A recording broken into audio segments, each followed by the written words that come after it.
Hello, salam, shalom, namaste, sat sri akal, aloha, hola, ciao, bonjour, and buna. That's a new greeting I learned from one of my friends in Romania. I'm so excited about my list of greetings growing. It's really wonderful. Anyway, I am also super excited and happy to be with you today. And we have a very special guest. And our guest today is Courtney Edwards, who is a hypnotherapist and an emotional wellness coach. I'm so happy you're with us, Courtney. Welcome. Thank you. I'm so happy to be here, Samia. Thank you so much for having me. It's absolutely my pleasure. And I'm going to have us jump right in by inviting you to tell us more about who you are, what you do, how you got into this work. Mm. Mm. Okay, who I am. I am somebody who has decided to create my own path in life. I love that. Yeah, so I'm somebody who had rough beginnings, born to teenage parents, witnessed lots of violence and abuse. I myself was neglected on almost every level, as a child.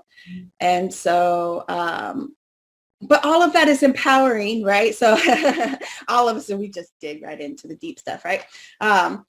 But I say all of that to say that all of that kind of helped me to decide that if I was going to have, different things or different experiences, I was going to have to create that for myself. Mm, And if I was going to help anybody, I was going to have to be the one to show them what was possible. mm, yeah, that makes a lot of sense to me. Thank you for sharing that about yourself. I really appreciate that. I am also very open about sharing that I'm a survivor of child sexual abuse. And, because of that, I I was traumatized and I went through like literally decades of my life where I was like feeling the sense of suffering and feeling the sense of really having uh, things be really out of control in my life. Mhm. But just like you said, that experience actually is what became my motivation too, to not only first of all help myself, because at first that's all I honestly cared about. I only cared about helping myself. But over time, I got to a point in my healing and my life journey where I realized, oh, it's actually want to help other people too. Like I want to share with other people what I've learned. And the more I do that, the more I feel like I'm helping myself also. And it's just really wonderful.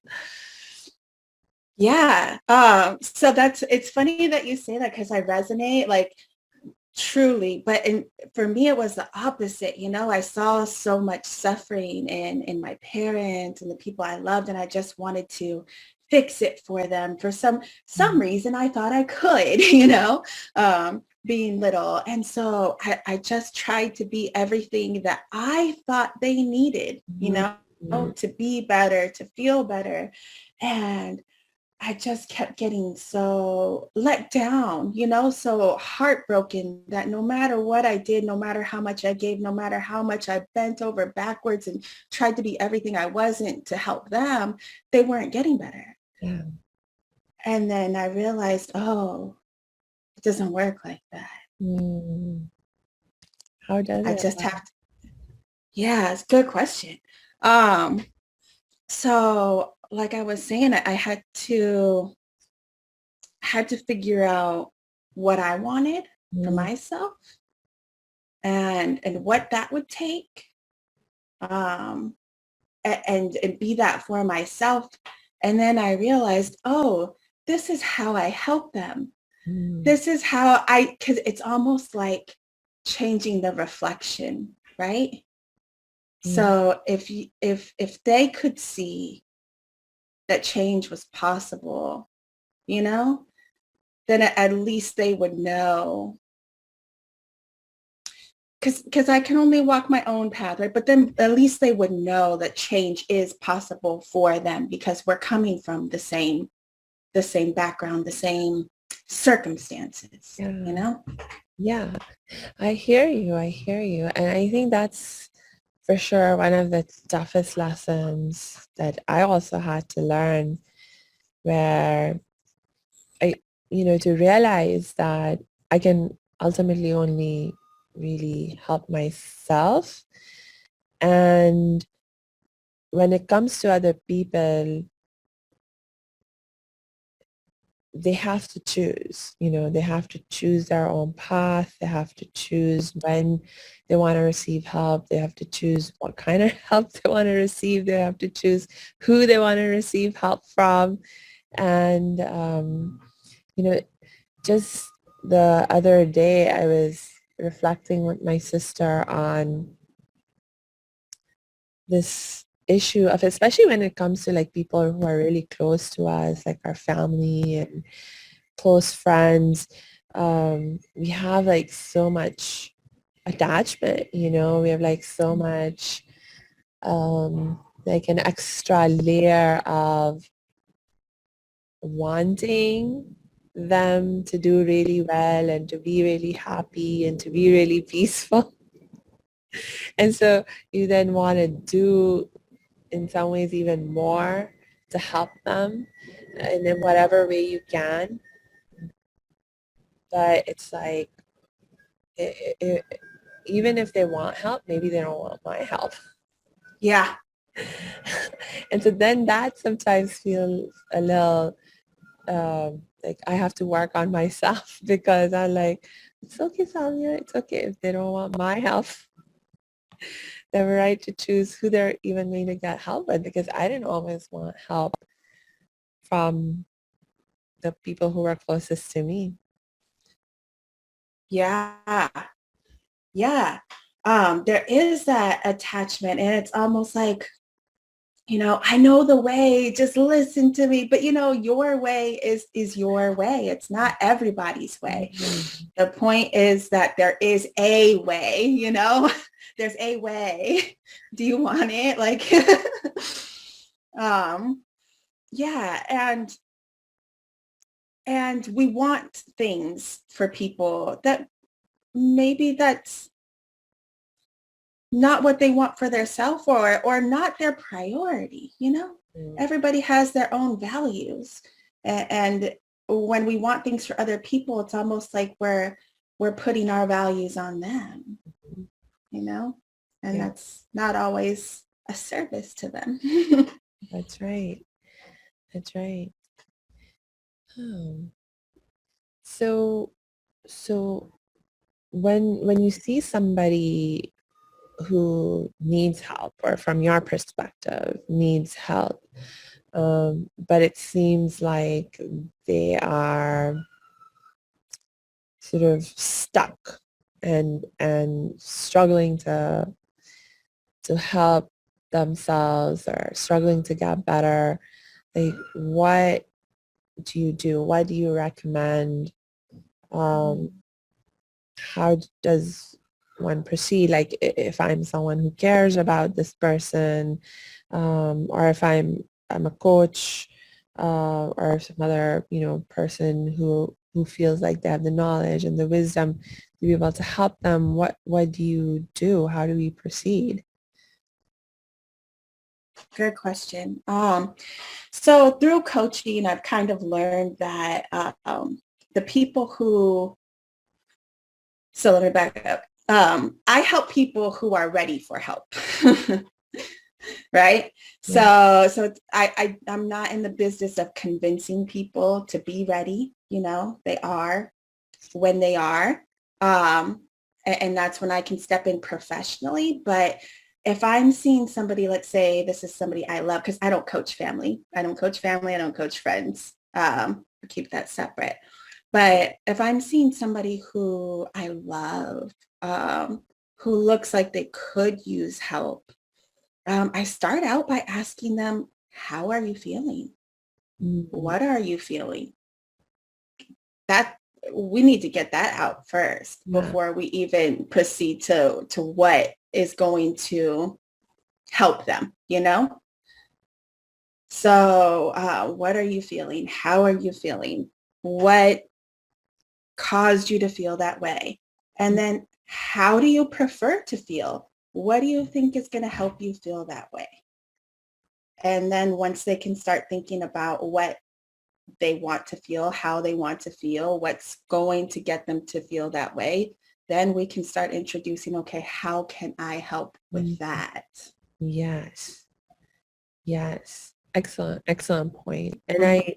And I so appreciate the distinction you made.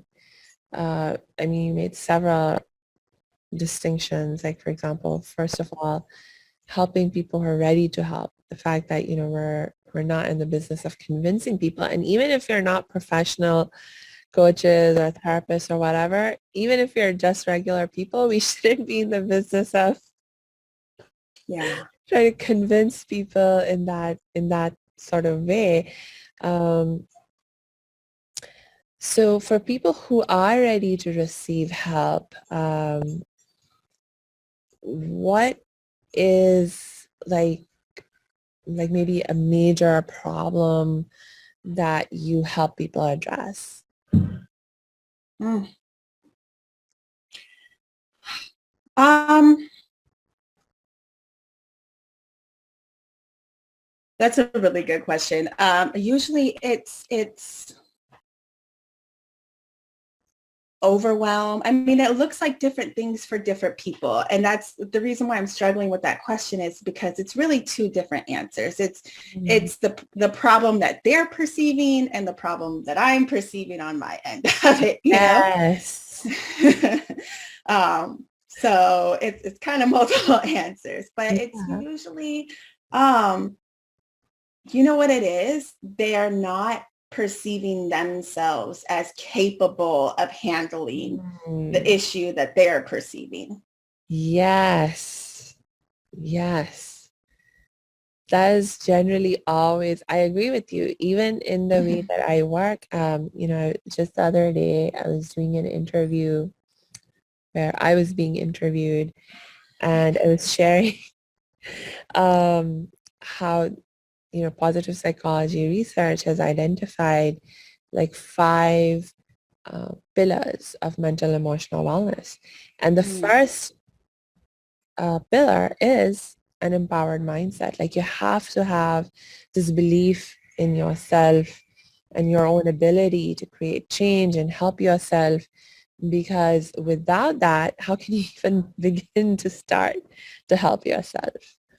right, Mhm. right, right. And it's part of that is like this. So this is the thing that most people are not even aware of, unless they do this work, is it's that inner, it's unconscious, so it's below the surface, right? And Mhm. it's those things that they're telling themselves. And the things that they're telling themselves is kind of made up from different people, different experiences that they've had. And it's telling them, I can't do this. This is too big. This is, oh God, so many things, but it's basically already defeating and beating them down, and they're not even aware that it's happening. Right, right.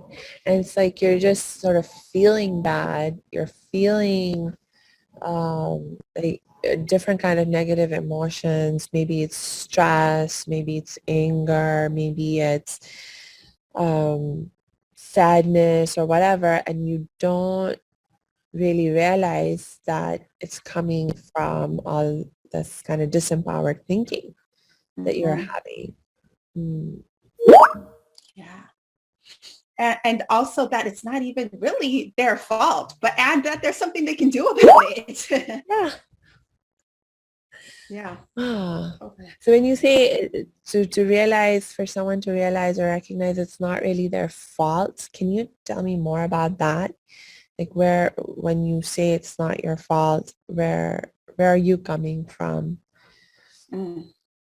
So where I'm coming from is that our beliefs about ourselves, our beliefs about our problems, our beliefs about our circumstances are unconsciously picked up, Mhm. through our experiences, um, and and how we are perceiving those experiences, and also um, through, so not even just our personal experiences, but the places and people that we spend time and energy, with.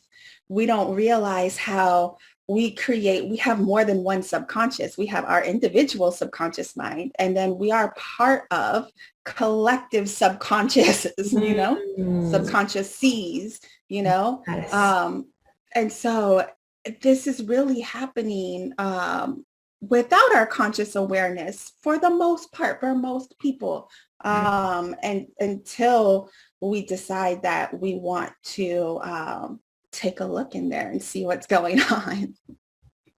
Yeah. Can you give an example of this thing that, like a belief or an idea that someone like picked up unconsciously, and especially this idea of the collective subconscious? It's very, very intriguing. Tell me more. Mm. Yeah. So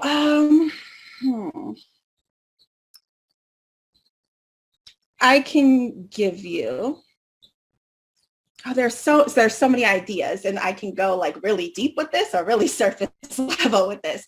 Um, for example, I was just thinking about how I had a conversation with my mother-in-law a while back. And I was talking about how I was in the habit of doing laundry every single day, Uh, right? And she's like, why would you do laundry every single day? You're supposed to wait until you have, you know, mm, enough laundry to fill the washer. I'm like, but who says that? Whose role is that? Whose belief is that? Why do you believe that? And why do you think I should believe that? You know what I mean?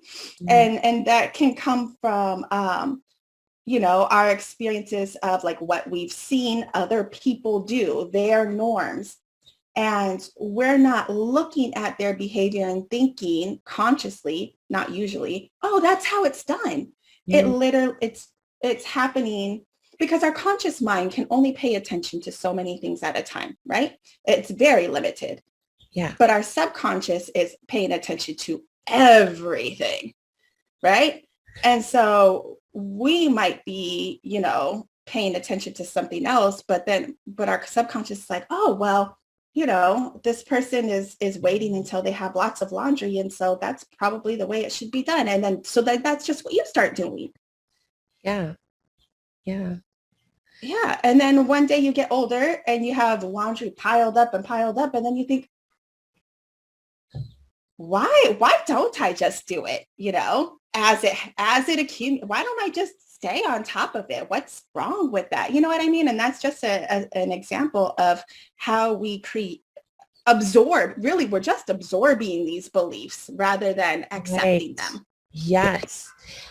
Yes, you're raising an excellent point, and it makes me think about how uh, when in my younger life, I mean days, the first 18 years of my life, um, my family moved around a bit. So we actually made 3 international moves. Started out life in India, and then we moved to the Middle East. Then we moved to Pakistan, and then we ended up in America.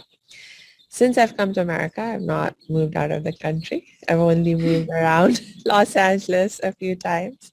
Um, but the very first international move that we made from India to the Middle East, it was like this huge like shock to my system, because there were just all kinds of little big things that I just totally taken for granted in my life including, like beliefs about, even how you live and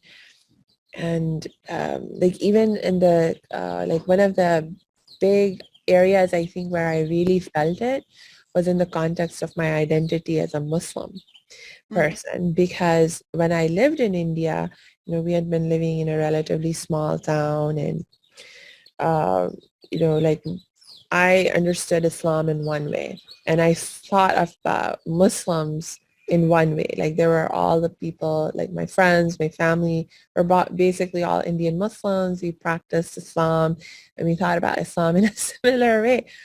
Well, when we moved to the Middle East, we were actually in the United Arab Emirates. And 80% of the population there is immigrants. And they're immigrants from all over the world, including all over the Muslim world. So that was like my first time interacting with Muslims from like literally like Africa, different parts of Asia, and I don't even know where else. Um, and it was just like even basic things like how I prayed, like specific postures that I had uh, been used to taking in prayer. And I thought that was just the way it was. Turned out, no, I just learned one of the many ways that Muslims practice Wow. and believe, and it was like so um, like just transformative for me to experience that. And then when you look at all the other areas of my life in terms of, for example, gender roles, my gosh, that was like a huge revelation also, because like again, I was used to a certain way of thinking about how women live and what we are able to do and not do in our lives. And but then you move to an international modern state like Dubai, and it's like such a different environment than a small town in India. And you see women playing all these different kinds of roles and dressing differently, and like all these things, and you're like, wow. Yeah, it's like your life just like expands, right? Kind of just like explodes. And now all Yeah. of these other things are possible, right? Yes. And then to think that you can choose. You can choose Yeah. what kind of a woman you want to be. You can choose what kind of a Muslim you want to be. You can choose what kind of a daughter you want to be. Just what kind of a person you want to be. Yeah. Yeah. What an experience. 80% immigrants. How awesome is that? Well, in some ways it's very awesome. And then it also comes with its own set of challenges. Yeah. Just a huge, immense level of diversity. Um, it's like, well, how do we get to know each other? How do we learn to get along with each other? Hmm. And there's like a lot of like language barriers over there.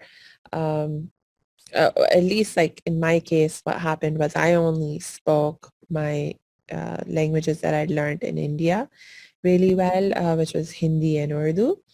And I had very bad English when I first moved there.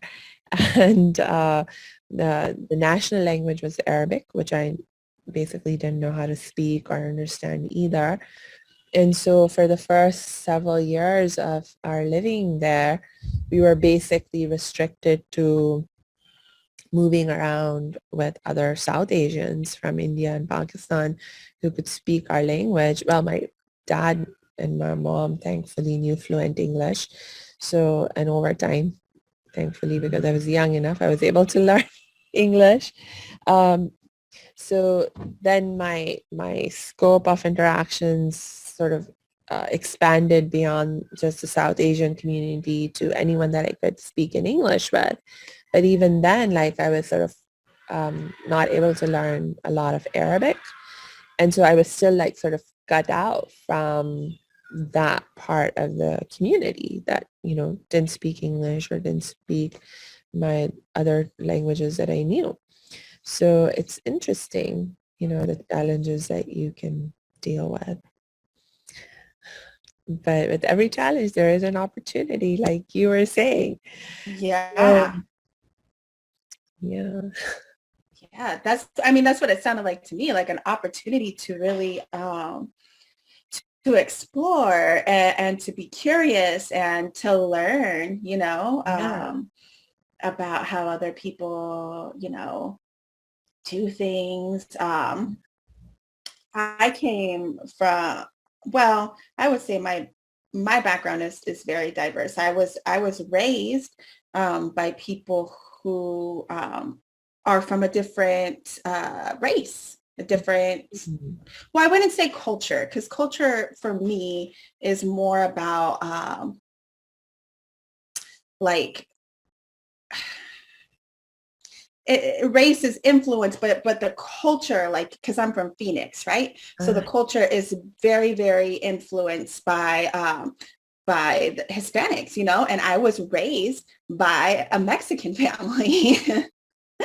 um, so I did get a very different experience growing up, than I think people imagine that I had. yeah.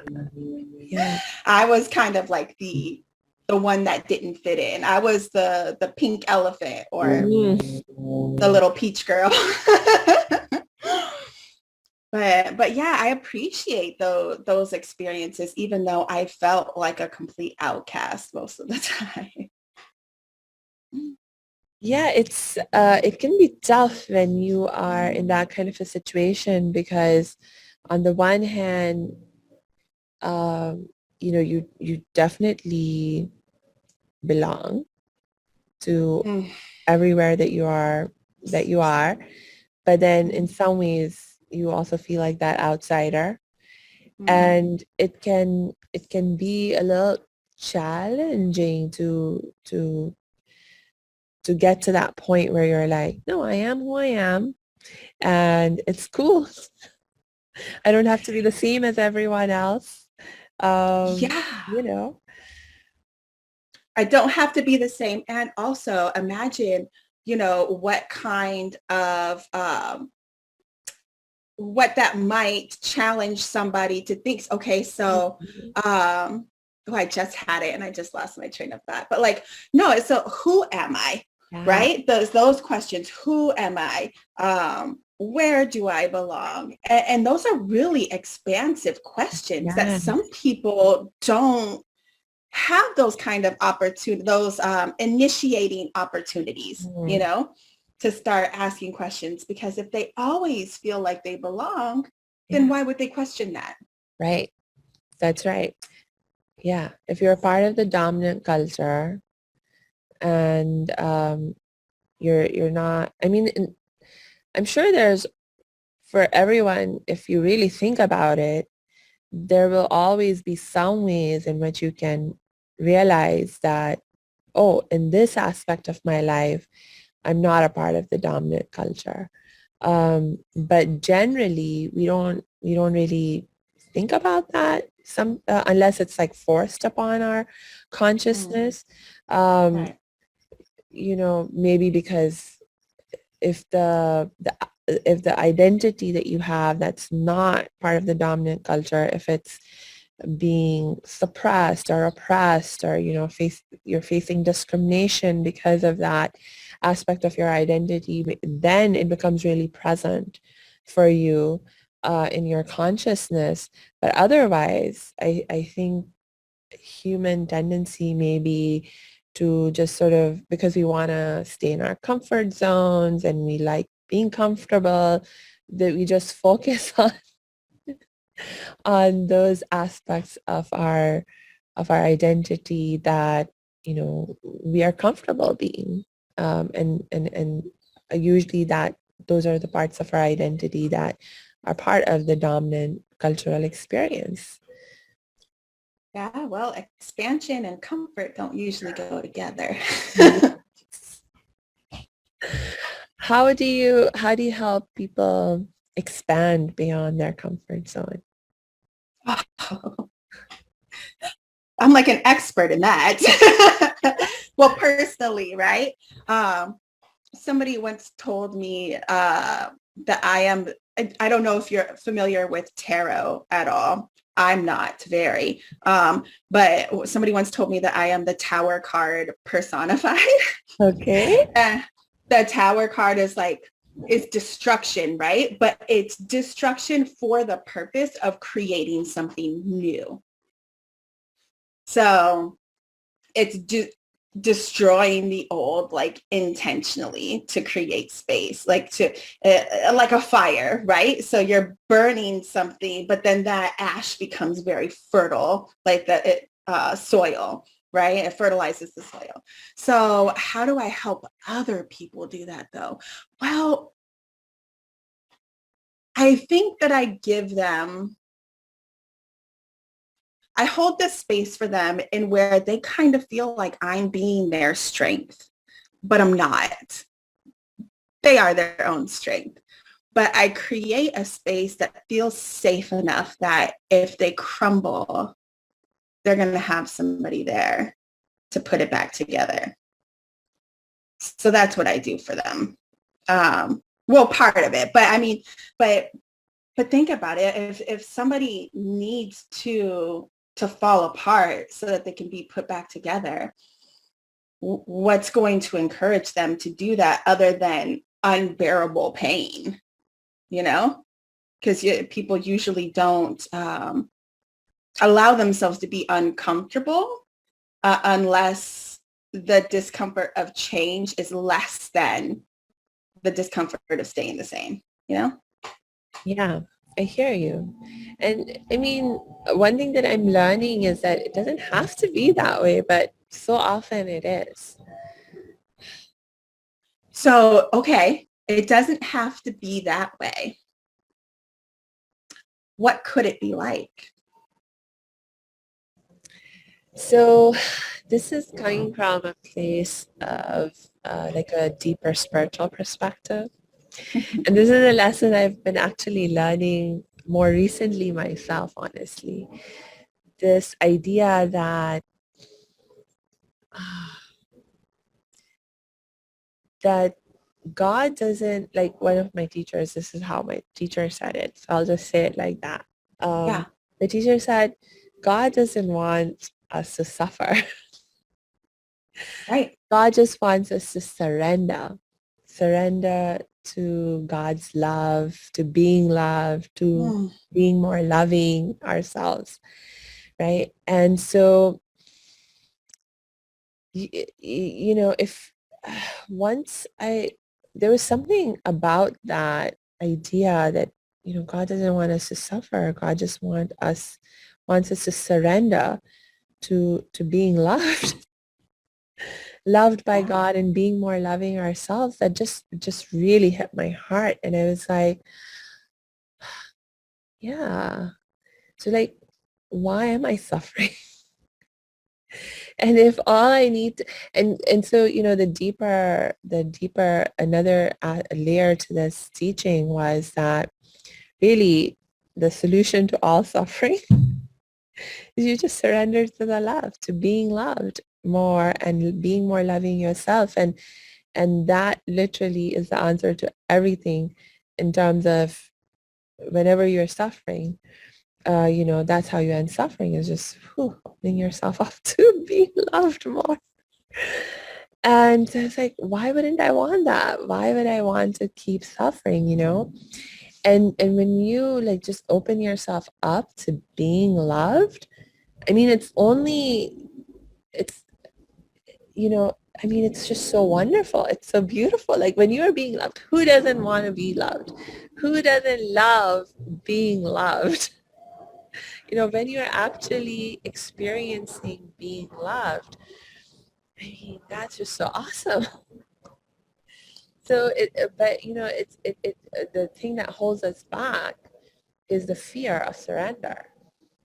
You know, Mm. so it's like, oh, I'm too scared to let go of whatever it is I'm holding on to. Um, And so, you don't let go of what you're holding on to, and you're not surrendering to the love. But once you realize that that's all you need to do is like literally all you need to do is surrender to being loved more. Like for me, it's changed my perspective like completely. Like I don't feel like I need to suffer and have things get so bad before I do something to change. I'm like, no, I want to I want to be loved more, and I want to be more loving also. And I'm just going to do that. I'm just going to make that choice and be that way, like right now, to the best of my ability. And so now my favorite prayer every day is to just like, God, help me surrender more and Yes. more to your love, and to being loved and being more loving, and uh, and it can be like that easy. Yes.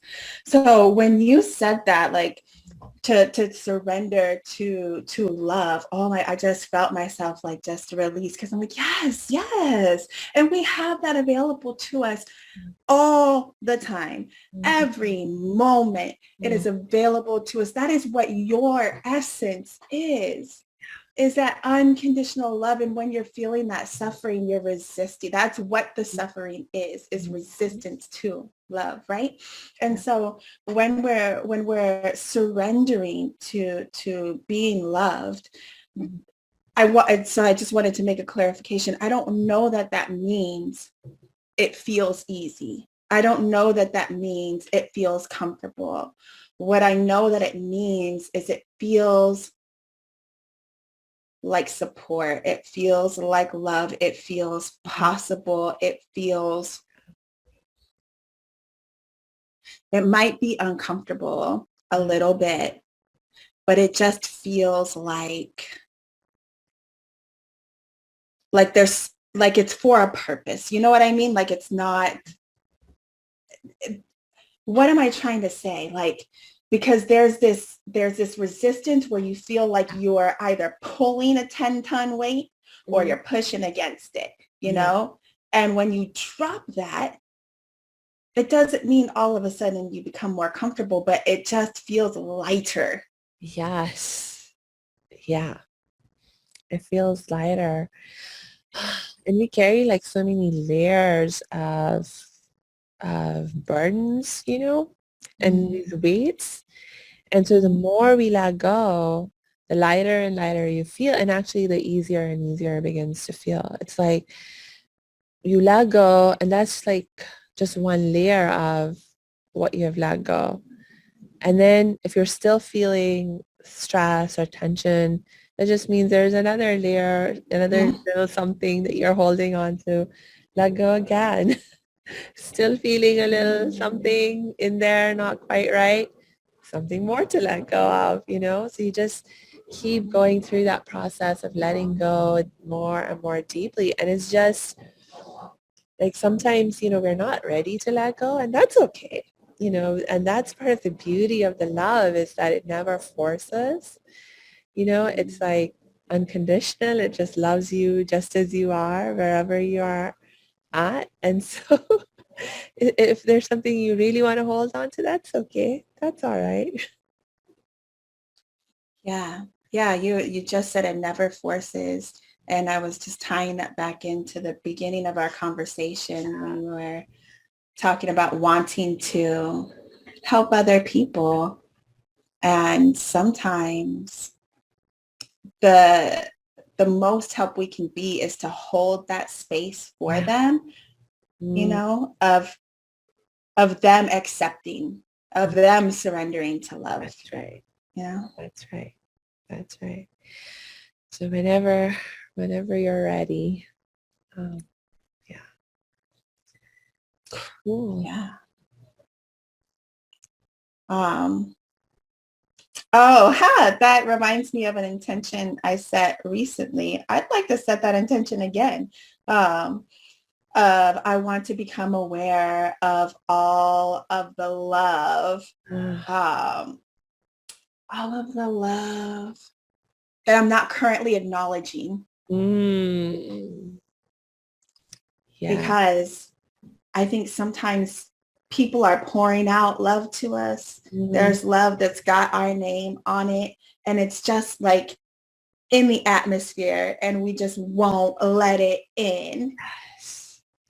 because for whatever reason, because we believe that I don't know that something is hard or whatever, but whatever our beliefs or perceptions are is just blocking Yeah. ourselves from receiving it, you know? Yes. Yes. I love that intention, Courtney. I Mm. really, truly do.